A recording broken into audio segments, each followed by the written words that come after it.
आज के युग में अमूमन सभी को यह कहते हुए सुना जा सकता है कि आजकल झूठ का बोलबाला है, असत्य का साम्राज्य है। उससे ऐसा प्रतीत होता है कि पुराने जमाने में ऐसा नहीं होता था। हमारे बुजुर्गों और उनके भी बुजुर्गों के काल में लोग सच बोला करते थे, लेकिन ऐसा है नहीं। वैदिक काल में भी असत्य का अस्तित्व था। यदि ऐसा नहीं होता तो मुंडकोपनिषद में यह नहीं कहा जाता कि सत्यमेव जयते। सत्यमेव जयते का अर्थ है कि सत्य की ही जीत होती है। अर्थात उस काल में भी यह धारणा थी कि असत्य मजे में है, वही जीतता प्रतीत होता है। तभी तो किसी ऋषि को यह कहना पड़ा कि नहीं, सत्य की ही जीत होती है। यह बात दिगर है कि जब तक सत्य जीतता है तब तक वह बहुत पीड़ित हो चुका होता है, और यही वजह है कि हमें सत्य बेहतर स्थिति में नजर आता है। ज्ञातव्य है कि भारत सरकार के राजकीय चिन्ह अशोक चक्र के नीचे यह वाक्य अंकित है।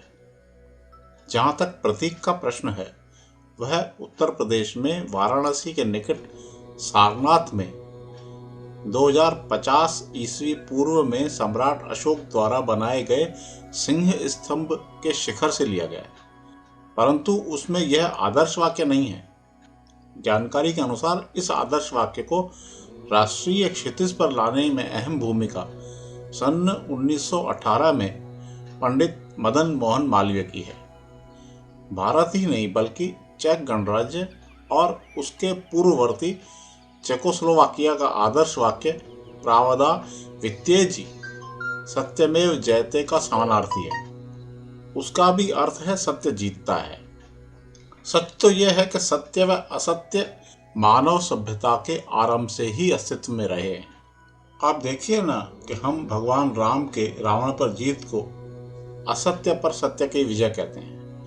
पूरे भारत में दशहरा पर्व पर रावण का पुतला जलाकर इस वाक्य का शंखनाद करते हैं।